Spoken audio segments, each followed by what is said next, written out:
Hey everybody, welcome back. So I decided today to take a little break from the Ayanna Pressley bill about the federal job guarantee program in the U.S. because of this situation with Governor Cuomo.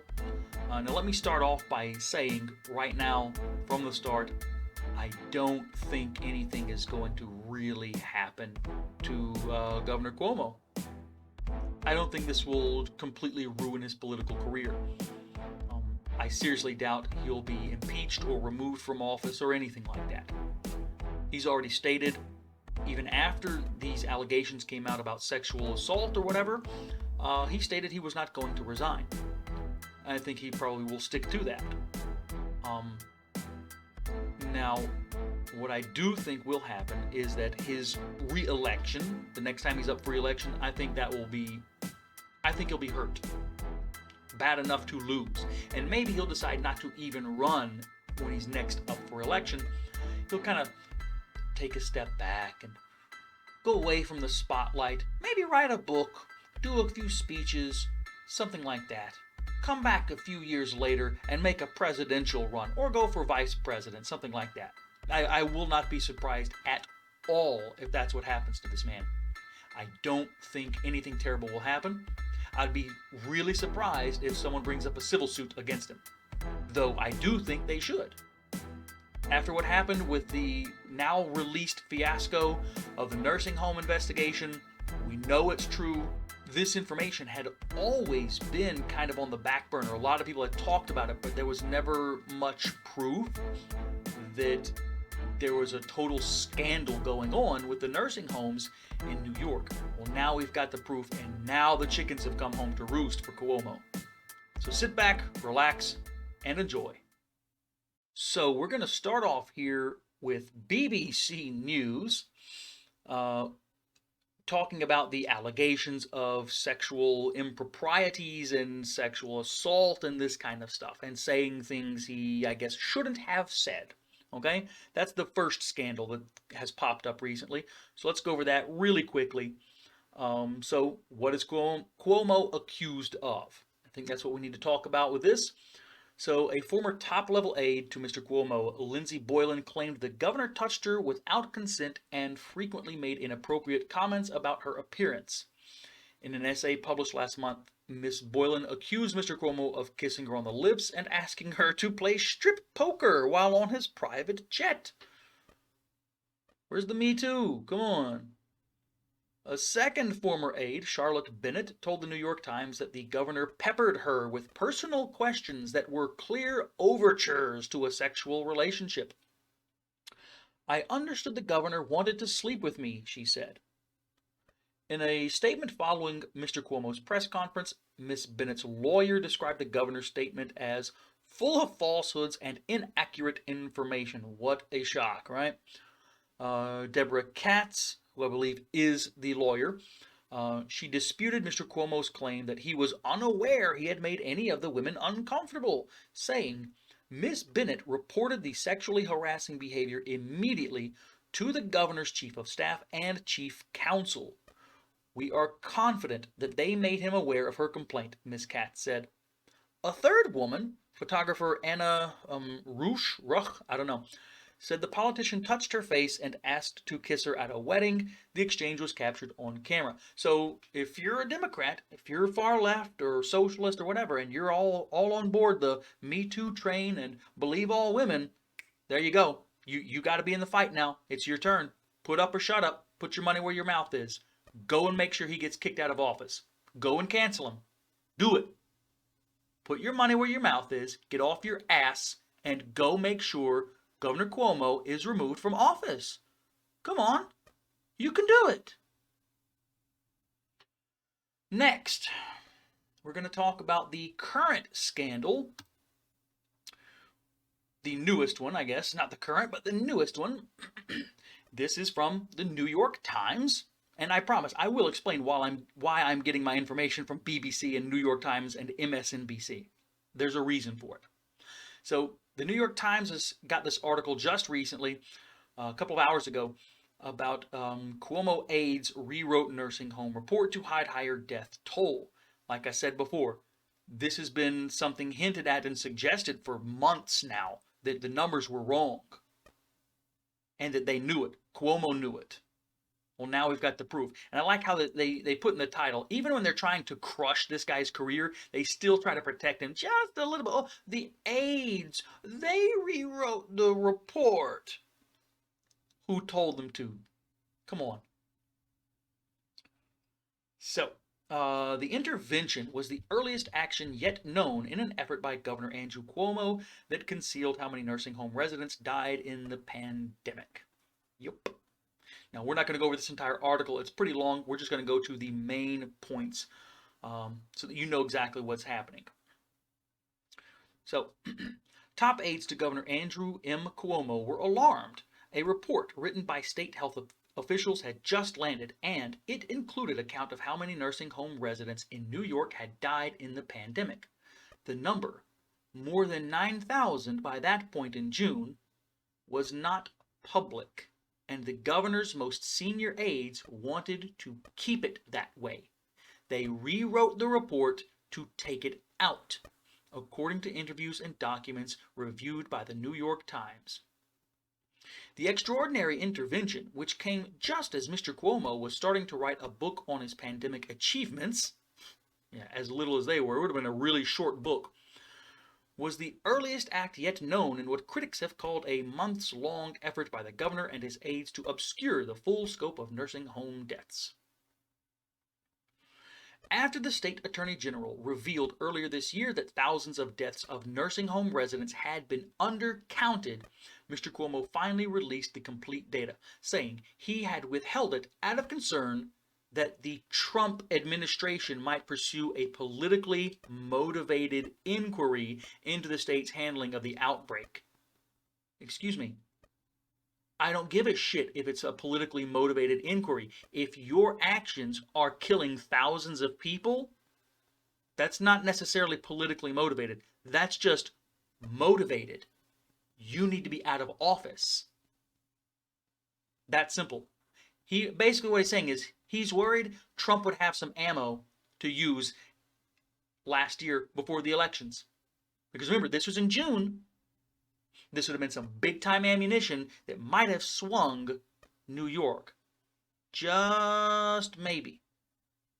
At the very least, it would make New York look bad and make people in other states definitely reconsider voting anything on the left. Any kind of Democrat. So, this was politically motivated by Cuomo, not Trump. It was politically motivated. People died over politics. But let's keep going. There's a little bit more down here towards the bottom that I want us to talk about. The governor's policy to direct nursing homes to accept and readmit patients who had tested positive for the coronavirus remains a subject of intense debate.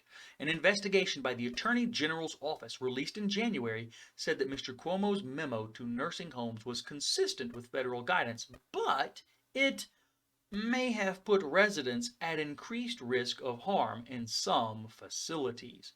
You don't say. You're putting people with coronavirus, a respiratory illness, sticking them into nursing homes full of older people that are susceptible to respiratory illness. Dr. Eleanor Adams was the health department's lead on the report, but her draft was substantially rewritten by Mr. Malotras, now the chancellor of the State University of New York system. He was among a number of officials and former advisors temporarily recruited by Mr. Cuomo to assist with the pandemic response. So one of the people who's involved in this scam is now part of the State University of New York, the chancellor. Gotta love the cronyism. The back and forth went well beyond the usual process of the governor's office suggesting edits to an agency report and became intense at times, according to two people with knowledge of the discussion. Health officials felt the governor's office, whose opinion was conveyed by Mr. Malotras, wanted to simplify too much. They worried it was no longer a true scientific report, but feared for their jobs if they did not go along. People were basically threatened to lose their jobs if they didn't do what they were told and change the numbers. Now, all of these articles are going to be down in the description. The links are going to be there, so check them out. If you want to read the whole thing yourself, go right ahead. I encourage it. But last, we're going to take a look at this newest article from CNBC right here. New York lawmakers move to strip Governor Cuomo of emergency COVID powers as sexual harassment and death data scandals roil the state. Thank you. This man has had these emergency powers for months. At some point in last year, I don't remember if it was in the summertime, I think it was March or April, he was given emergency powers. So it's been close to a year now. He's had emergency powers over the entire state of New York. Finally, the first scandal didn't do it. It took two big scandals for them to finally try and remove his emergency powers. Jesus. Let's just take a look at the key points here. So, New York State lawmakers began debate over a move to strip Andrew Cuomo of emergency powers he invoked last year to deal with the COVID pandemic. The effort came as the Democratic governor dealt with two major scandals: the cover-up of the coronavirus nursing home deaths by his administration. Yeah, by his administration. You gotta love that. By him. He knew about it. And accusations by three women that he sexually harassed them. The state Senate, in a 43-20 vote, approved the bill which would revoke Cuomo's power to issue new orders related to coronavirus while allowing current orders to remain in effect, albeit with great legislative oversight. The bill will now be considered by the Assembly, which is expected to pass it. Cuomo has suggested he is willing to sign the bill. He says, here we have a quote, "I think everyone understands where we were back in March and where we are now. We certainly see the need for a quick response, but also want to move toward a system of increased oversight and review. The public deserves to have checks and balances," Senate Majority Leader Andrea Stewart Cousins has said. And we'll see how that works out. Cuomo has issued nearly 100 orders related to the coronavirus pandemic, according to debate in the Senate on Friday morning. Senator Andrew Lanza, Republican, has complained about this bill. He said he would vote against the bill, saying that one-man rule and the effects from, quote, "when you have one man have absolute power over your lives" since last March. He says, "If I would have told anyone 2 years ago that we were going to stand by and let a governor tell student athletes that they couldn't play or tell students they could not put on a play, people would say, 'You're crazy. No way. No how is that happening?'" So the suppression of the nursing home data has perplexed many because it did not change in any way the official death tally for COVID in New York. Instead, the move undercounted deaths related to nursing homes while reporting those deaths elsewhere. Yeah, that was the big scandal. Apparently, they took those numbers of all the people that had got sick while at the nursing home and they moved them to a hospital, and when they died in the hospital they just kept the number as a hospital death, not a nursing home death. Even if they took them to the hospital and they died in the hospital the exact same day, it was considered to be a hospital death and not counted towards the nursing home deaths. That's how they could get away with and say, "Well, we didn't change the numbers." Yeah, grandma died, but she was listed as a hospital death and not a nursing home death, even though she contracted the virus in the nursing home and spent the last few days of her life in that nursing home where she basically would have died no matter where she ended up going to, hospital or staying in the nursing home. It's that simple. Alright, I think that covers everything we need to know about this scandal so far. If there's any new information over the weekend, I will be sure to do a video about it, because I think this kind of stuff really needs to be talked about. Speaking of which, I mentioned before using those particular articles from those news sources, New York Times, CNBC, and the BBC. I know they're left-leaning outlets. That's why I chose them. If the left-wing media is even calling out Andrew Cuomo, that's how you know his goose is cooked. He's done, at least for now. Politically, he is done. He's no longer the media darling he was last summer, when everyone was on their knees bowing and scraping to him, thinking he was doing such a great job to handle the corona pandemic. It's over for him. For now. Like I said before, I think he will make a comeback later on. I think their family is just a little bit too powerful. They have too much clout in New York. I don't think he's ruined.